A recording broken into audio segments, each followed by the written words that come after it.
It's time to accelerate. Hi, I'm your host, Andy Paul. Join me as I host conversations with the leading experts in sales, marketing, sales automation, sales process, leadership, management, training, coaching, any resource that I believe to help you accelerate the growth of your sales, your business, and most importantly, you. Hello, and welcome to Accelerate. We're doing a special show today about Microsoft's proposed acquisition of LinkedIn. If you paid attention to the news this last week, you know that Microsoft offered to buy LinkedIn for $26.2 billion. And I thought now would be a good time to gather some experts together to talk about what the impact and implications of this could be for you as a sales professional or a sales leader who uses LinkedIn, relies on LinkedIn to help you connect and engage with influencers and decision makers.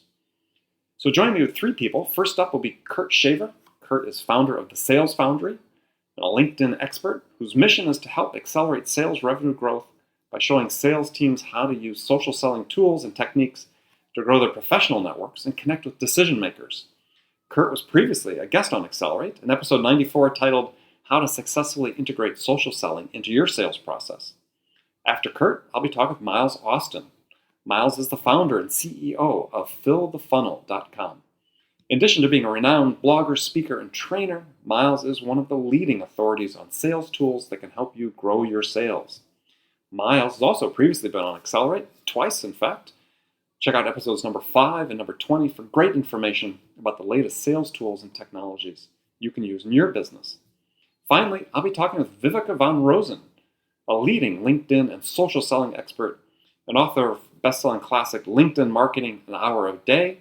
And be sure to check out my previous conversation with Viveka in episode 153 titled Best Practices to Accelerate the Growth of Your Sales Using LinkedIn. So first up, Kurt Shaver. Kurt Shaver, welcome to this special edition of Accelerate.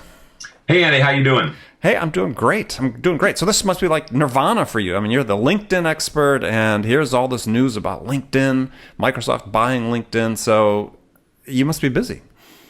Yeah, it's pretty busy. This is very similar to what happened 5 years ago when LinkedIn went IPO in May of 2011. It's got much of the same feel in terms of creating a lot of buzz. All right, so let's just jump right into it. Why is this move by Microsoft so interesting, or why should it be interesting to sales professionals, sales leaders, and so on? Well, I think you can probably just see the writing on the wall from what the Microsoft CEO Satya Nadella said in the press release, and he's talking about the integration of social networking into the productivity products that Microsoft is famous for. And he in that really first positioning statement, he specifically mentions the term social selling. And when I saw that, I mean, just a smile came to my face, right? A warm feeling all over yourself. Exactly, because when LinkedIn went IPO 5 years ago is when I started focusing on teaching salespeople how to use LinkedIn. And at that time, the word social selling did not exist 5 years ago. Now it kind of popped up maybe 2.5 years ago. And now it's pretty well recognized in corporate sales circles, not really so much outside of corporate sales circles, but most people that are going to sales conferences and things like that run in our circles know the term social selling. But to see the CEO of Microsoft say it right in the 3 or 4 sentences that made it to the press release cut, I thought, wow, that's really the stamp of credibility right there. So is there you're a LinkedIn expert. You, as you said, teach companies how to use LinkedIn to increase engagement and ultimately sell more. But there have been a lot of frustrations with LinkedIn mounting up over the last couple of years based on some moves they've taken, sort of closed their environment and made it less accessible, less usable, perhaps. Do you see that changing? Probably. I guess my comment on that, I think it's going to be really interesting to see how it plays out, because viewed from a certain perspective, Microsoft and LinkedIn almost have completely different approaches or philosophies And obviously, if we think back to when Microsoft started in the mid 70s as the OS for PCs, the reason Microsoft became the biggest software company in the world is basically this spirit of openness and partnerships, because they wanted to play on every hardware platform, right? It was the IBMs and the Osbornes and the Compaqs of the world. And so Microsoft really built its value from playing nice with everybody. Ironically, as a social network, LinkedIn is very closed. It's right. Very, it has a very walled garden. LinkedIn's business philosophy is much more what people think of as Apple, which is like, I'm going to be closed. I'm going to control everything. It's only going to be my own stuff, and nobody else is going to play. In fact, an executive VP at LinkedIn, I was talking to him about some of this stuff, and he said to me, we really don't do too well with partnerships. Yeah. So we don't play well with others. Interesting to see these two kind of different cultures, and I think some of it makes sense in terms of the products that they have, and some of it I think is just cultural in both cases. Right. I mean, crazy stuff, right? Where they made it impossible to export your contacts that you had on LinkedIn, for instance. I mean, that's just craziness, right? You want to just think if Salesforce had taken sort of that same closed-end approach, they certainly wouldn't be where they are today. Right. So for the sales professional that uses LinkedIn on day in, day out, they use Sales Navigator and all the other tools that exist, what do you see this changing for them? I mean, there's been talk about how this is really just sort of the first step, and that Microsoft has other plans, maybe CRM, if you can use those words, being integrated with LinkedIn. What do you see happening on that front? I think there's two really major categories of where the changes are going to come from, right? So I think one of them is going to be overtly apparent to the end user, and one of them is more kind of a back office thing. So the first one is the things that are going to be obvious to the end user is that social networking and the information that social networking can bring to a salesperson about a prospect, we'll keep it in our sales vein discussion. I think the kind of information that LinkedIn can bring to a salesperson about a prospect, we're going to see it start to appear more seamlessly, obviously, in Microsoft applications. So probably the biggest one is the dynamic CRM. That's the obvious natural first spot, but then eventually you're probably going to see it in things like Word and Excel and PowerPoint, and probably more importantly, Outlook and the calendar, right? So getting emails from people, you're going to have information on them. It's going to pop up. Am I connected to them on LinkedIn? Click here. There's a lot of Chrome extensions. There's a lot of browser extensions, I should say. There's a lot of but you're raising an interesting point, though. Is that Microsoft still makes a browser, don't they? Yeah, but you make an interesting point, which is, for all the Gmail users out there, if suddenly all this information is integrated into Outlook, do we start seeing a migration away from Gmail that's happened back to Outlook? Well, that's what they're hoping, right? So I think that's sort of point one. Like I said, that's the stuff that's going to be obvious to the end user, because you're going to see the value of social networking, the connectivity, the information, the rapport building, the relationships. You're going to see that integrated right into these productivity tools, and Microsoft's obviously counting on that to do exactly what you said. Okay, the other sort of large category of change that I see is going to be more on a back end kind of a research way that eventually I hope will benefit us as users. But what I'm talking about here is, in the age of big data, think now of the kinds of information that like Microsoft is going to be able to glean, right? Everybody using Office 365, everybody using that, and having all their social connectivity into it. So it's going to start to know like what types of people use what sorts of applications, in which way, at what time, right? It's going to get all this back end data. So it's going to say, oh, hey, lawyers like to use this feature in Outlook more than CPAs, or it's going to know that, hey, people in India really are gravitating toward this feature set of a certain product, and this is how they use it, or people with large networks tend to use Excel this way, right? So it's going to be accumulating. It's going to learn It's going to be able to combine the functional and behavioral activities of productivity software with the demographic information that we all provide to LinkedIn, right? We tell it where we live, what groups we're in, who we're connected to. Sure. So we tell it all that stuff. So it's going to be able to overlay the information about who we are with how we're using things. And again, that's tremendous insights from a product management standpoint. It's going to tell you what features do you want. It's going to tell you how do you price it. It's going to tell you how do you roll things out. So again, I mean, ultimately, on the first cut, that certainly benefits Microsoft. Ultimately, I hope it translates into being better products that are better suited and more productive for us as users. So let me ask the question then all right, all that being great, how does that affect the individual sales rep though?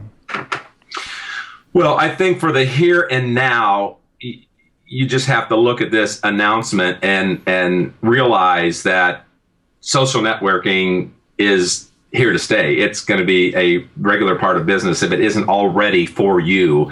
So, I mean, certainly I deal a lot with tech companies, and those people are early adopters. Those were some of my first clients, right, in 2011 and 2012.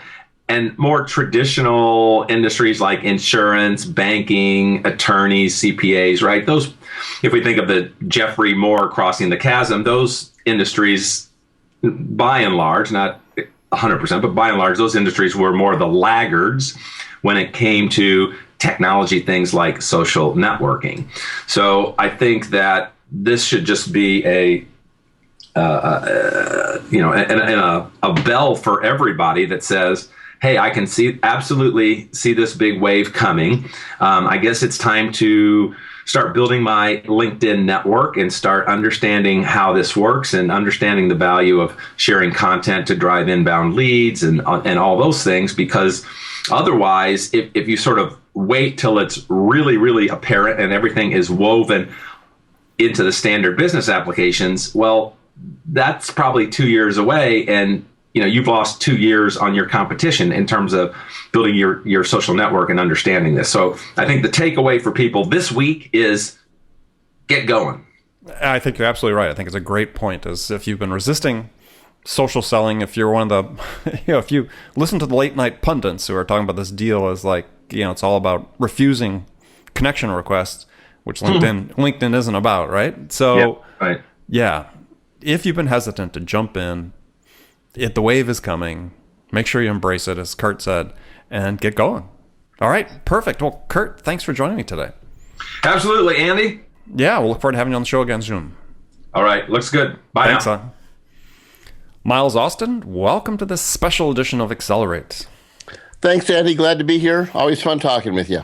Well, likewise. So let's jump right into it. Why is this move by Microsoft garnering so much attention? Why is it interesting? Well, obviously everyone's talking about it, Andy. I think, I think you and I have talked about this before. My position with LinkedIn has changed dramatically over the last year to the point where I won't say I gave up on them, but I just got fed up with them. And I think there were a lot of reasons why. I've documented them on the blog. I've shared them with people. Well, share a few, because people maybe aren't familiar. Because you were just a couple of years ago, LinkedIn was bringing you to be an expert to speak at their own events. Well, you're right. And as I said, I still believe strongly that the potential of LinkedIn is there. No question about it. Here's what I watched. I watched a company that, in my opinion, lost their way. It might have been, in the recent experience anyway, one of the best examples of a company that was clearly in need of some serious leadership changes. Mm-hmm. And that's pretty strong. And I don't, I've never met Mr. Weiner, and, I wish him the best. But I had written a post, 8 months or so ago that was called Mr. Weiner, Tear Down This Wall. And I think I just got to the point when I watched a company that was literally making every decision that they could possibly make wrong, with either no input from the most important people in their world, which should be their customers. And I don't mean that, I or you or any individual has the right to go tell LinkedIn or any company how to run their business, but it was just a nightmare. they took away, if you recall, they took away the opportunity for us as users to download our own contacts for a while. Right. And the world exploded on them. Oh, wait. Well, they put it back in a rush and said, well, we're going to do this for now, but it's not forever. Well, that's pretty foolish. And what I think it reminded all of us is you better have a way to access your information, and every platform will change over time. Every platform will do it. So, I looked at things like LinkedIn groups. Used to be a very powerful, not only a strategy for sales and marketing people to be working with, but it was a great source of information, of connections, of ways to find like-minded people, whether it was a business scenario or even a hobby, whether it's, if you're a fly fisherman, you could find great groups there. Or in my case, I love riding Harley Davidson, and I had some great relationships established from one of the Harley groups that I belong to. So that was one. They just completely screwed it up to the point that today, as a perfect example, the most active group, a community around LinkedIn, from experts and rookies alike and everyone in between, and sharing ideas and asking questions, happens to be a LinkedIn group on Google+.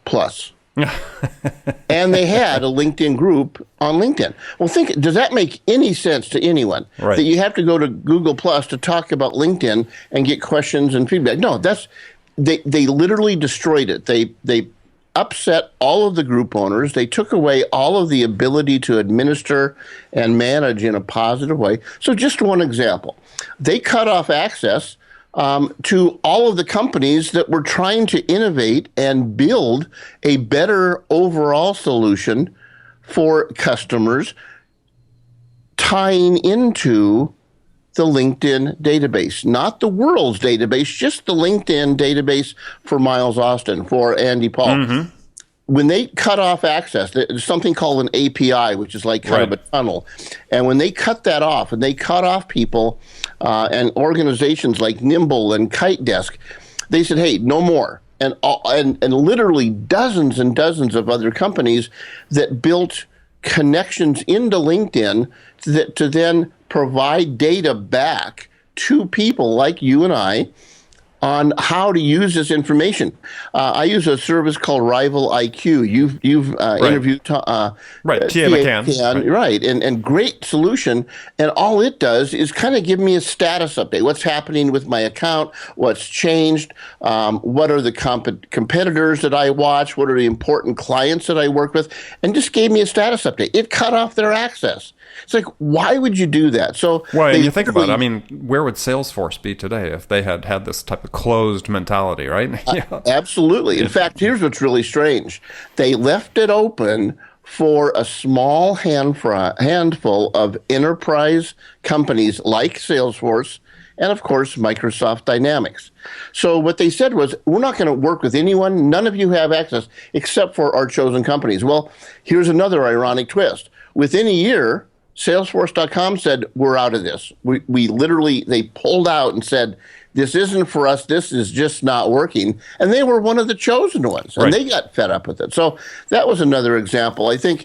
Okay, so let me ask the question then. So do you expect that some of these shortcomings, this closed nature of it, is going to be remedied by once Microsoft takes over, or is it going to be exacerbated? I don't know if I expect, but I'm hopeful. And here's what I know. I've worked with Microsoft in my career in tech for probably 30 years. And, we all love to hate the big companies, and Microsoft has been the big company we liked and then we hate, and we can pick on them and all that. But here's what I know. They have a much more effective and much more open system over the last 4 or 5 years. They've seen the power of the web, finally, the power of the cloud. One of the things that I've worked with Microsoft over the years and benefited greatly was they understand channels. I mean, Andy, I don't know if you were even involved in these, but I've been involved in at least 3 projects with LinkedIn over the last 4 years that came to a group of people and said, look, we recognize you as someone who seems to really understand LinkedIn. You're out teaching it, talking it, whatever. Would you work with us to help form kind of a certification or a official partner type program? for LinkedIn, because obviously there's a lot of people out talking about it, and sometimes that information isn't accurate, or they're proposing or suggesting practices that really don't meet our standards and our terms of service in some cases. And we said, sure, I've done it. Many other people, I think you're going to, people like Kurt Shaver, Sure. Vivek Rosen, they've all been involved in these projects. And we get into it 3 or 4 months. We put our heart and soul into it. We share all of our thoughts and our ideas and our inspiration for doing this. And then in every case, they come back 3 or 4 months and go, well, you know what? We've had kind of a change of heart. We've chosen not to go do this at this time. It's like, you got to be kidding me. Microsoft, on the other hand, has built their organization, many would claim, through the channel programs and embracing and endorsing channel partners. Every engineer goes through certification to demonstrate their knowledge and their understanding of Microsoft products. So I hope they can bring that. I do believe, very honestly, the first thing I hope happens, even though, all the public, everyone was told, well, nothing's going to change. Well, that's baloney. You don't spend $28 billion and change nothing. Right. So I hope that we have some fresh new leadership that is actually in the decision-making roles at LinkedIn, to first of all listen to their customer base, because it is a very vocal base, but there's a real strong passion for what LinkedIn can be. I hope they open up based on how I've seen Microsoft do this over the last 4 or 5 years with Satya and the new leadership. Open up and start to bring and embrace more of an open source kind of an environment to the table. I do believe that they will open up the channel to other parties to want to connect in. Here's what I know is and the thing is that only makes sense because it then makes LinkedIn more sticky. I mean, at some point, they continue to be closed up. There are going to be alternatives that pop up. I know there always are smaller ones that are out there, but somebody's going to get traction at some point if you can't actually use the tool, right? Absolutely. Well, and I think, look, LinkedIn acquired a bunch of companies over the years as well. Cardmunch, Bizzo, Bright, Newsly, Pulse, right. Lynda. They acquired all these companies. SlideShare. Yeah, SlideShare's. I forget about SlideShare because I've been using it for so long, right? These are all great services, but they pretty much have done squat. If anything, they've disappeared and gone away. So they buy all these companies, and I think Lynda, SlideShare were 2 perfect examples, even Pulse. And very honestly, they screwed them up. They completely dropped the opportunities, at least from my perspective, of what it can be. And look, I had a friend yesterday remind me when he said, I was talking about this exact topic and acquisitions of, and Microsoft as an example. He said, yeah, but they don't do them a lot better. And I said, what do you mean? He said, when's the last time you ever saw anyone using a Nokia phone? And I stopped and I thought, I guess you're right. They wrote that all down, right? So yeah, it's down to 0 from 9 billion. So yeah, I think there's opportunities there, Eddie. I'm optimistic. I really hope that it happens. I think if they can open up and take down the walls for access, I do think this. I'm convinced. I've heard several people say, oh, now they're going to have the ability to integrate this with their CRM program, Microsoft Dynamics and all that. I believe that's simply not going to happen. Microsoft Dynamics, for everyone that doesn't know, is a CRM program similar in function anyway to like a Salesforce in general, right? I believe there's another shoe that's going to drop here. I'm convinced that the world, as small and mid-sized businesses and individual entrepreneurs and business people, is never going to embrace a tool as large as Salesforce or Microsoft Dynamics. It's too much, it's too big, very frankly too expensive. There's another shoe here, and I believe the next shoe is going to be another acquisition that will fit right into this. I believe strongly that the real power of the next wave of growth for LinkedIn as we know it today is going to come from a front-end interface, a new way to interact and engage with LinkedIn for CRM-like capabilities that all of us in sales and marketing are so interested in. And it's going to be something that doesn't exist today because Microsoft Dynamics isn't the answer, and you can't dumb that product down, if you will, at the front end. It's just not going to happen.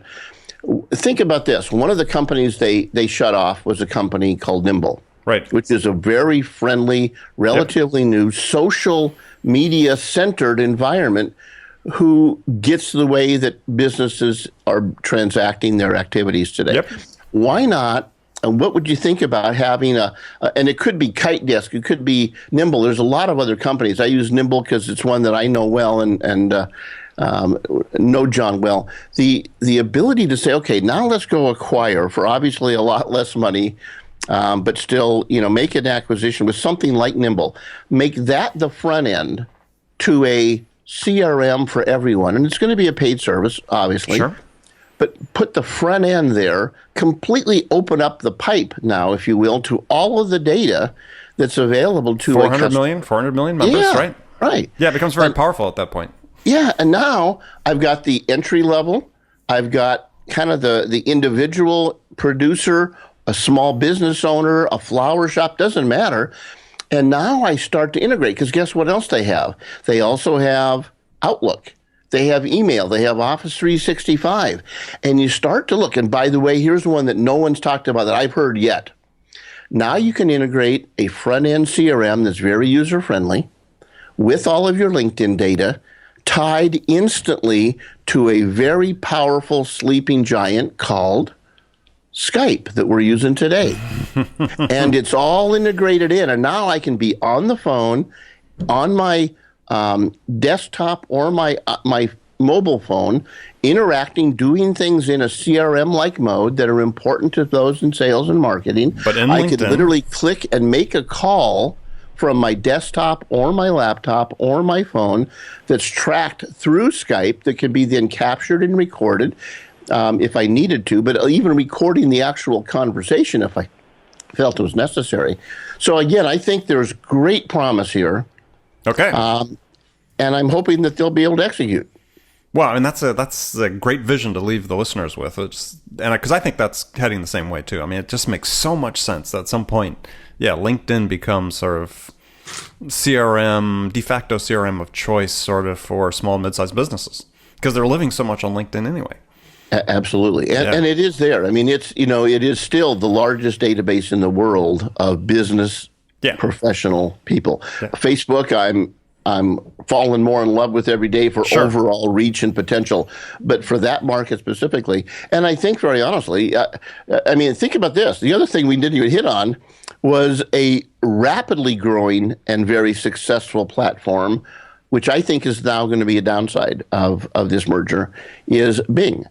Bing as a search engine is nowhere near what Google is, but Bing as an advertising platform is done very well across the board from what I've seen in my own experience compared to pay-per-click and all of that kind of thing for Bing versus Google from targeting, et cetera. Right.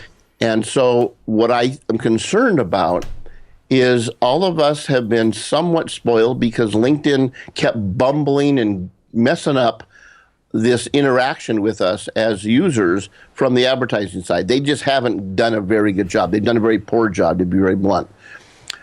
With the Microsoft team coming in, one of the things I'm afraid a backlash is going to be is that we are going to be, and I believe this more ads. We are going to be bombarded with ads every time I turn around within LinkedIn, because it is the ideal platform for people in sales and marketing to reach out, right? Well, yeah, it's one of the true advantages of Facebook, because you can get so targeted with Facebook. Sure.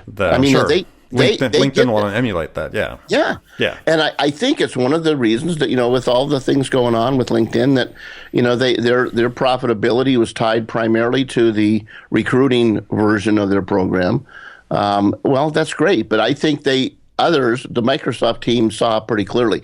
Someone had asked me just a couple of days ago on this topic. They said, well, we heard rumors that Microsoft was going to buy Salesforce. I said, look, who am I to know? But what I know is if there were conversations, and it makes sense to explore that possibly, it would have been either or.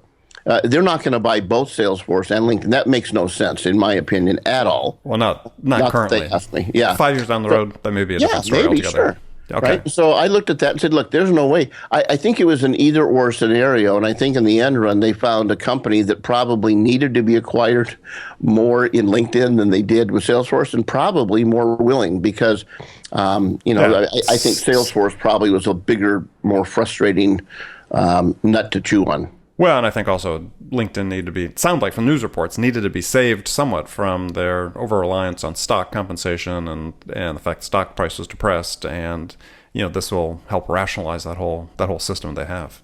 Yeah. So they can retain people and so on. So absolutely. It's really important. All right. Well, Miles, thanks very much. It's great as always to talk with you.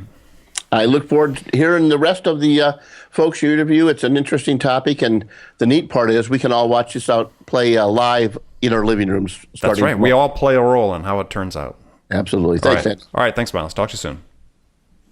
Viveka, welcome to Accelerate. Well, thank you so much. It's great to be here. Well, great to talk to you again. So you have been one of the most outspoken critics, if you will, of LinkedIn. So I thought natural, even though you're such an expert you've been working with the service really almost since the beginning. Yeah. So you have perhaps one of the most informed perspectives of. So I thought, okay, let's talk to Viveka about what this is going to mean. So what do you think this is going to mean for salespeople, sales professionals? Yeah, I think this is a really, really good thing for sales professionals, whether you're an Apple or a Microsoft user. Microsoft is coming in with so many amazing resources just in tech that it has, as well as people. And, here's the thing. A lot of people were worried that they were just going to swallow LinkedIn up, but they didn't swallow Skype up. So why would they swallow LinkedIn when part of the brand is the fact that it's a business social networking site, and Microsoft needs that. It needs that in its portfolio. So I'm actually excited about it. I was a little nervous at first, but I'm excited now. Well, I have to admit I was a little nervous too, because my nervous reaction was because I could see how they want to integrate the product. I mean, it makes sense. I have my own, I guess, intuition of what their vision is for how they integrate LinkedIn. Yeah. But it's like, oh, shoot, I'm going to start using Outlook again. That was the first thing I thought. Oh, my God, I got to use Outlook again. I know. And that might be true. That might be true that we have to start. It was funny because this year was going to be the year that I ported completely over to the Apple Office, as it were, to Pages and Numbers, etc. Right. And I haven't used Outlook, and it just never has worked with my Mac. So I was like, okay, this is it, because I don't like the 365. I don't like paying a subscription to get access to my Office suite. But so with the fact that, we're probably all going to have to jump on Outlook or some version of Outlook, I still think that the benefits way outweigh the negatives in this position. Okay. Yeah, I can probably reconcile myself to that. I mean, I probably used it for 20 years before I finally able to break free. But I know. They keep pulling us back in. That's right. But let's talk about that. So for the sales professionals, especially those people that are using LinkedIn, but I mean, a lot of people obviously have migrated to Gmail platforms and so on. Right. But setting aside that level of integration for a second is, really, what does it mean? I mean, is LinkedIn going to start suddenly becoming more open? Because, I mean, Microsoft certainly became a company it was by being open and playing with DOS and playing on all these different platforms and playing well with others. Are they going to, turn LinkedIn around from being sort of the spoiled child that doesn't play with other people to being somebody that plays nicely with others? Yeah, when Jeff Weiner said, break down these walls, I'm like, excuse me, you built them. So I think as soon as they get rid of him, I mean, Microsoft has done a relatively good job of playing well with others. What I like about Microsoft, it's got user groups, it's got partnerships, it listens to its users to a certain degree, and that is what LinkedIn needs again. If you talk to any LinkedIn professional, someone who teaches, trains or consults on LinkedIn, I think the biggest complaint we have is, why doesn't LinkedIn listen to us? We're using LinkedIn and we're training people to use LinkedIn more than anybody else. Why won't you listen to us? And I think Microsoft will listen to us. I hope they'll listen to us. They benefit from listening to us. And they're just more, interestingly enough, I think they're more open by nature, and they have so much open source technology. Mm-hmm. Whether it be Azure or some of the other technologies that they have, that I think they're going to integrate into LinkedIn anyway. So I think, hope, pray that we go back to having the old LinkedIn. And the fact is, I mean, there's a lot of reasons that Microsoft bought LinkedIn, right? So, but part of the reason is because it's got 400 and what is it, 33 to 38. I keep seeing different numbers, but anyway, Million. let's call it 440. Let's just round up and call half a Let's billion. round up. Half Let's a billion call it sounds better. 50 million users. Let's just call it,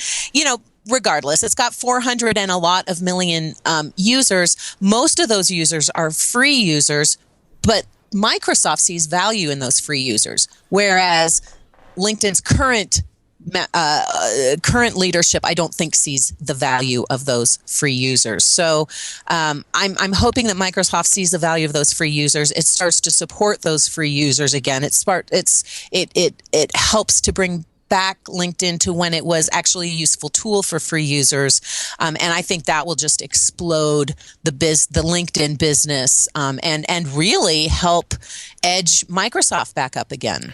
Well, do you think it's something that all the sort of explosion of companies we've had in the last several years, that making CRM systems really targeted to the small and mid-sized business, do you think that they have reason to be worried that Microsoft might plop a CRM on the front of LinkedIn? And they're going to. I mean, they keep bringing up dynamic, right? So the fact that they've got this dynamic CRM, which, let's face it, is it's more of an enterprise approach anyway. It's enterprise right now, and it's so Salesforce obviously right now is the better solution for the smaller, solopreneur, small business owner. Well, however, I could argue it's not the best solution for them. Well, not the best. No, I like Nimble the best, but yeah, I mean, it is compared to dynamic the better solution right now.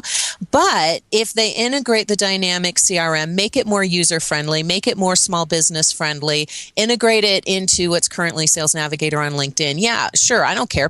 I'll pay $79. I'll pay $99. You bring me a CRM that actually works, a CRM that's integrated, a CRM that maybe I can somehow use live Skype video and Skype interaction, a CRM with business intelligence, or that records your calls via Skype and so on. Yeah.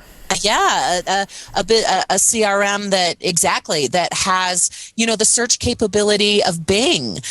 Add on to that the ability of once I'm finding these people. Now maybe I can use kind of the Azure platform to target them, and maybe ads on LinkedIn will start working again. I mean, there's so much. There's so much on LinkedIn that almost works, and I think that bringing Microsoft in will make it work again. I hope, right? Yeah, this is hope. We have to think that Microsoft sort of looked at one of the opportunities as saying LinkedIn is basically seeding, what at least seems to me, seeding or giving a lot of their ad business basically to Facebook, because hello, I just spent $1,000 on Facebook ads because my ROI was 10x on my Facebook ads as it was on LinkedIn. Well, because it's so targeted. It's plus I can't use the word LinkedIn in LinkedIn ads, so that's restrictive if you're selling a LinkedIn training service. But yeah, no, you're absolutely right. I mean, people are just Facebook advertising.